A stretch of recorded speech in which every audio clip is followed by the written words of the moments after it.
Hi fish likers, నా పేరు Dasu Vasupalli, Visakhapatnam fishing harbour. ఇప్పుడు మీరు చూస్తున్నారు కదా, ఇది జెల్ అనమాట. చూసారు కదా, అలాగే దీన్ని క్యాట్ ఫిష్ అని కూడా అంటారు. చూడు, దాని మేసాలు కూడా అలాగే ఉన్నాయి, అలాగే దాని కళ్ళు కూడా ఇంచుమించు పిల్లిని పోలే ఉంటాయి. అందువల్ల దీన్ని క్యాట్ ఫిష్ అని అంటారేమో. అయితే ఈ జల్ల చేపలోనే రెండు రకాలు ఉంటాయి. ఒకటి నల్ల జల్ల, రెండు తెల్ల జల్ల. అదే టేస్ట్ అయితే నాకు పెద్దగా ఇప్పుడు డిఫరెంట్ అనిపించలేదు. నేను తిన్నాను కానీ నాకు పెద్ద డిఫరెంట్ అనిపించలేదు. చాలామంది అంటారు నల్ల జల్లకి తెల్ల జల్లకి చిన్న డిఫరెంట్ ఉంటుంది అంటారు. నేనైతే ఇప్పుడు ఆ డిఫరెంట్ నాకు ఎప్పుడు అనిపించలేదు. అయితే ఈ జల్లతోని చాలా ప్రాబ్లం ఉంది. దీని జల్లముళ్ళు ఉంది, చూసారు కదా, చూపిస్తాను చూడండి. ఇది చాలా సూదుగా ఉంటుంది. అయితే ఇది గుచ్చుకోవడం వల్ల చాలా సలుపెత్తుతుంది. మిగతా చేప ముళ్ళు గుచ్చుకున్నాయనుకో నొప్పి పెడుతుంది, ఇది అక్కడతో కొంతసేపు తగ్గిపోద్ది. కానీ ఈ జల్లములు గుచ్చుకుంటే సలుపు అనేది చాలా ఎక్కువసేపు ఉంటుంది. కొన్ని సందర్భంలో ఇంజక్షన్లు వేసుకునే సందర్భంలో కూడా నేను చాలా ఎక్కువ చూశాను. అంత ప్రమాదం ఈ జల్లములతోని. అయితే జల్ల చేప మాత్రం చాలా టేస్ట్గా ఉంటుంది. దీనికి చాలామంది అభిమానులు కూడా ఉన్నారు జల్ల చేపకి.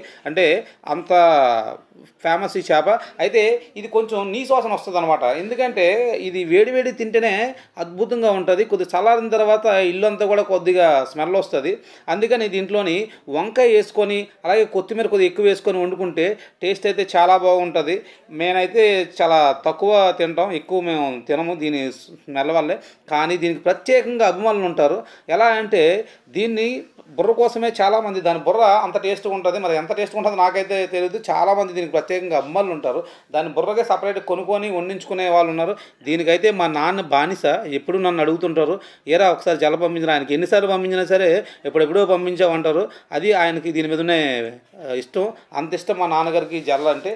అలాగే ఇది చెన్నై, కేరళ, ముంబై ఇలాగా చాలా దిక్కులకి ఎక్స్పోర్ట్ అవుతుంది. ఎక్కువ అయితే కేరళ ఎక్కువ ఇది ఎక్స్పోర్ట్ అవుతుంది. ఇది వాళ్ళకి చాలా తక్కువ పడుతుంది. ఇది కేవలం గ్యాలం తాళ్ళకే ఎక్కువ పడుతుంది. ఇది గ్యాల తాళ్ళకి ఎక్కువ పడుతుంది విలేజ్లో అనమాట. అది ఫ్రెష్ మెటీరియల్ అనమాట. ఇది ఇప్పుడు మీరు చూస్తున్నారు కదా. ఇది ఇలాగే ఏ చేప వివరాలైనా మీకు కావాలంటే మన ఛానల్ లైక్ చేసి సబ్స్క్రైబ్ చేయండి. నేను ప్రతి చేప వివరాలు మీకు ఎప్పటికప్పుడు క్లియర్గా తెలియజేస్తుంటాను. Okay, thank